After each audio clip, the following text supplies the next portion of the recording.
Assalamualaikum warahmatullahi wabarakatuh. Bismillahirrahmanirrahim. Alhamdulillahi rabbil alamin. Wabihi nasta'in wa ala umurid dunya waddin. Assalatu wassalamu ala ashrafil anbiya wal mursalin. Sayyidina wa habibina wa syafi'ina wa qurrati a'yunina wa maulana Muhammadin wa ala alihi wa sahbihi wa alina ajma'in, amma ba'du. Sa'adatal kurama wa fudala, segenap dewan juri yang sangat saya hormati, yang fa insyaallah dirahmati oleh Allah Subhanahu wa taala. Sallu ala Nabi Muhammad. Saraita min haramin lailan ilal haramin. Engkau berjalan daripada Masjidil Haram menuju Masjidil Aqsa. Kama saral badru fi dajin minad dulami, laksana bulan purnama yang melesat melaju menembus kegelapan malam. Wabitta tarqa ila annilta manzilatan, engkau terus naik ke makom yang tertinggi sehingga engkau dekat sekali dengan Tuhanmu. Minko bikau sayni lam tudrak walam turami, dan tak ada yang mampu mencita-citakan mengharapkan makom yang tertinggi selain engkau. Syair yang mana menceritakan mengisyahkan daripada Isra wal Mi'raj baginda Nabi dalam Maulid Al-Burdah karangan Imam Syarafuddin Abu Abdullah Muhammad bin Zaid Al-Bushiri, berbicara mengenai Isra wal Mi'raj. Di dalam Sirah Nabawiyah dijelaskan di dalam Al-Ard Waqa'i wa Tahlilul Ahdath, halaman 209 juz pertama, Al-Imam Ali Muhammad As-Swalabi itu menjelaskan bahwasanya Isra wal Mi'raj itu adalah keistimewaan, adalah sebuah kemuliaan dari Allah Subhanahu wa taala yang diberikan kepada hambanya yang mulia. Hamba yang mulia, makhluk yang sempurna, makhluk pemimpin seluruh umat manusia, mulai umat Nabi Adam sampai umat akhir zaman, yaitu baginda Rasulullah Muhammad sallallahu alaihi wasallam. Diceritakan di sini Allah itu ingin menguatkan hatinya baginda Nabi. Allah ingin menghibur hatinya Nabi. Kenapa Allah ingin menghibur hatinya Nabi? Ada kejadian apa? Dijelaskan di tahun ini adalah tahun yang namanya Amul Hazan, tahun kesedihan, tahun duka cita bagi Nabi Muhammad SAW. Di tahun ini baginda Nabi itu tertimpa kesedihan yang amat sangat.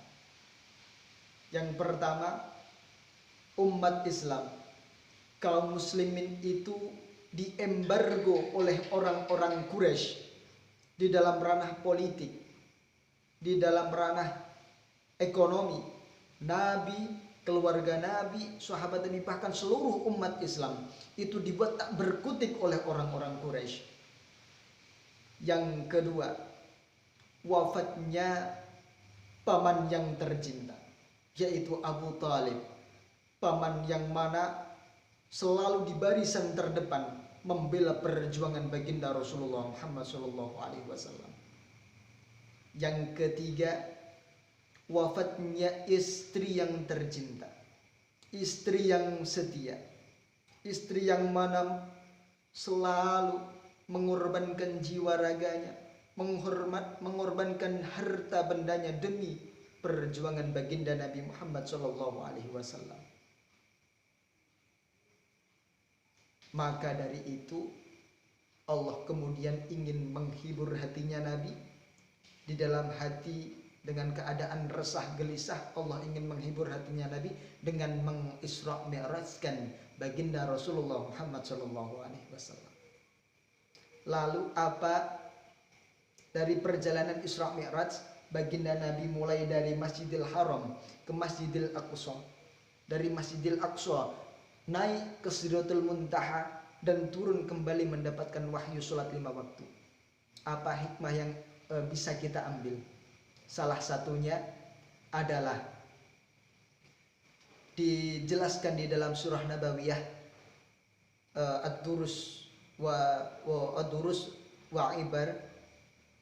Imam Mustafa Asy-Syibai menjelaskan bahwasanya jika Rasulullah Shallallahu Alaihi Wasallam Isra Mi'raj itu menggunakan jasad dan ruhnya, sudah menjadi suatu keharusan bagi kita umat Islam, umatnya baginda Nabi Muhammad Shallallahu Alaihi Wasallam, menghadap Allah Ta'ala dengan sholat 5 waktu menggunakan segenap jiwa dan hati yang khusyuk. Bagaimana kita sholat itu benar-benar melihat Allah Subhanahu wa Ta'ala. Kalau kita tidak bisa seperti itu, yakinlah kepada diri kita, yakinkan kepada diri kita bahwa Allah itu melihat kita. Allah itu melihat semua gerak-gerik kita, semua perbuatan kita.